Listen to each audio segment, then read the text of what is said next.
I'm reacting to Odd Ones Out, the Netflix series that was also scary for adults. James. And publish. A 23-minute long movie review about an 80s puppet movie sure is different than the content I usually post. And even though it was a lot of work, it was fun to try something new, and I think the video turned out pretty good. Am I right, Chamberlain Funko Pop? Can you guys? Well, it's a good thing I'll never, ever have to worry about this franchise ever again. That quality, Are you sure about that? When I made a review about a cult classic puppet movie that came out 35 years ago, the last thing I was expecting was that said franchise would get a reboot announced 2 weeks after I posted. And every single day since then, people have been tweeting at me saying, "Hey James, did you know Netflix is making a Dark Crystal series?" I don't have anything to tweet it to. I know. Do you know who you're talking to? If you don't know what the heck I'm talking about, then I recommend you watch my video, The Movie That Was Too Scary for Baby James. I watched In that video, I reviewed a scary kids movie called The Dark Crystal. The movie was more or less a passion project of Jim Henson, the creator of the Muppets. Is that So this PewDiePie? movie That was looks done like PewDiePie. entirely with puppets. It came out before I was born, but I still somehow watched it and got scarred for life. In my review, I said some good things about the movie, like I thought it was a very creative and artistic film, but I also said some negative things about it, too. As YouTubers, sometimes we forget that our videos are public and can be viewed by anyone. Oh my God. And when we talk about companies, we can forget that real people are attached to those properties who have poured hundreds of hours into these projects, and there's a chance they'll see our videos. And unbeknownst to me, Lisa Henson, current CEO of the Henson Company, saw my video. And for some reason, I never considered that was ever going to happen. If I had known that Lisa frickin' Henson was going to watch my video, I probably would have worded a few things differently. I don't think she was too mad at my video, though, because she invited me to tour the Henson office, and I got to see a real-life Skeksis puppet, which resurfaced an unhealthy amount of repressed memories, and I got to meet some of the puppeteers, which was a whole lot of fun. Also, before Age of Resistance was released, I got contacted by Netflix, and they invited me and some other Dark Crystal fans to an early screening of the first 2 episodes, and I signed a non-disclosure agreement so I couldn't spoil anything. I don't remember when that NDA said I was allowed to talk about it again, but hopefully I'm in the clear. When I was in the early screening, I just remember thinking about how cool that these characters in this world were back on the big screen. Netflix has a pretty big screen, and the puppetry and cinematography have only gotten better. And the fact that 95% of everything was done with practical effects and puppets, it's beautiful. There's not a single human in this series, except in episode 10 when this puppeteer's head can be seen for a couple frames. I just checked and they actually took it out, so looks weird. I still saw it. So much time and care and hard work was put into this series that there was a documentary made about how hard it was to make this series. If any of you are wondering, no, Rayunip does not make an appearance in Age of Resistance, nor is there a naked baby Jen puppet. Also, if you're worried that the show wasn't going to be as dark and scary as the original, don't worry. It's darker and scarier than the original. The Netflix family Twitter account was nice enough to timestamp every scary part in the series, and as you can see, stuff goes down in episode 10. Surprisingly, though, they didn't blacklist the scene of the Skeksis peeing out of 3 different pee streams in episode 6 at 28 minutes and 41 seconds. I can't show that. Really makes you I don't have any. So artistically, this series is beautiful, and it needs to do well because it's left open for a Skeksis peeing out of 3 different pee streams. Yeah, I don't think I can show that on YouTube.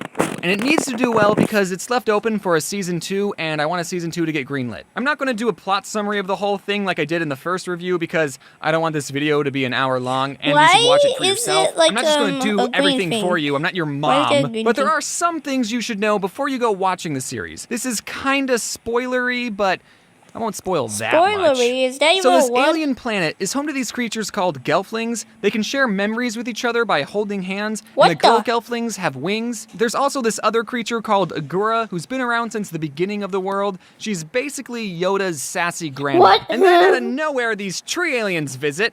Stay with me here, and they crack this very important crystal, and in doing so, they split into 2 different creatures. Their goodness becomes this thing called a mystic, who are dumb, and their bad side become these cool bird monsters called Skeksis. And then the Skeksis took over the entire world, so whoops. None of this is explained in the original movie, and it's not explained in the series until episode 7, but I think that the tree alien backstory should have started the series.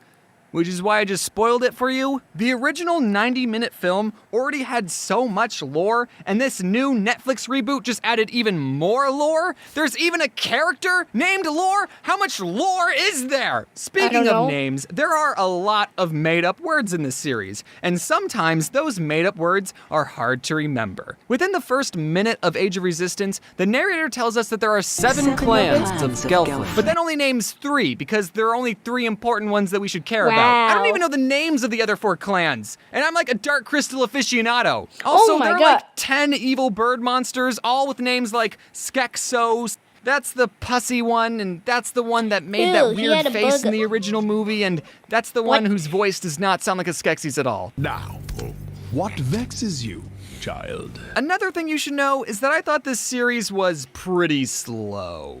Maybe it's because I'm impatient or I'm used to watching YouTube videos at 2x speeds exclusively, but do you remember in the original movie how there was a scene where the Skeksis ate dinner for 2 whole minutes, and visually it was amazing, but the whole time you're thinking, yeah, I get it.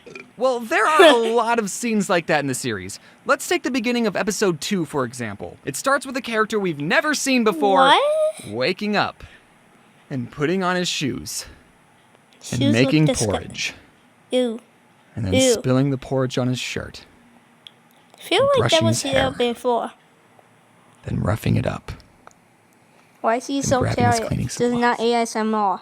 And it's just a whole minute of this unnamed character getting ready for his day. It's just so poor. Just cut it, please. And it wouldn't be that bad if this was the only example, but trust me, there are plenty of examples. I just don't want to spoil any of them for you. Turning a 90-minute movie into a 9-hour TV series, you're going to have some filler or some scenes that don't necessarily drive the plot forward. I get that.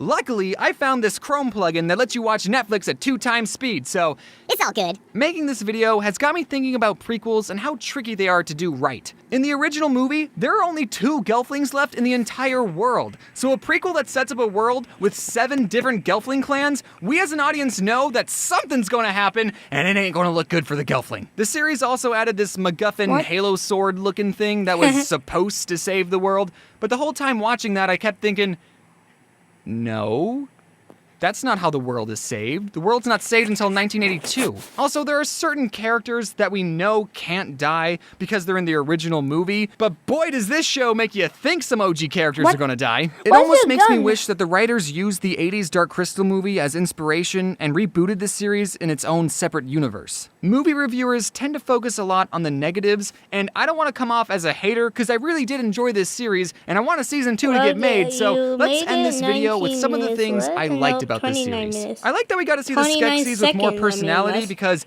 they were always so over-the-top evil. The Hunter Skeksis was just on a whole new level of cool. All the other Skeksis never came across as threatening. Like look how slow they walk. I could beat them up. But the Hunter Skeksis, oh man, he was awesome. Do you think he'll be my friend? I like that the series didn't tone down the darkness, and if anything, they amplified it. Because everyone like me should have a deep-seated fear of puppets. There are some great nods to the original Dark Crystal, like when the Emperor Skeksis says, I will never be dust! But we all know that's the very first thing he does in the original movie. Celadon is a piece of garbage and does not deserve a redemption arc. The voice acting is amazing. There are a lot of talented people voicing these characters, like Luke Skywalker.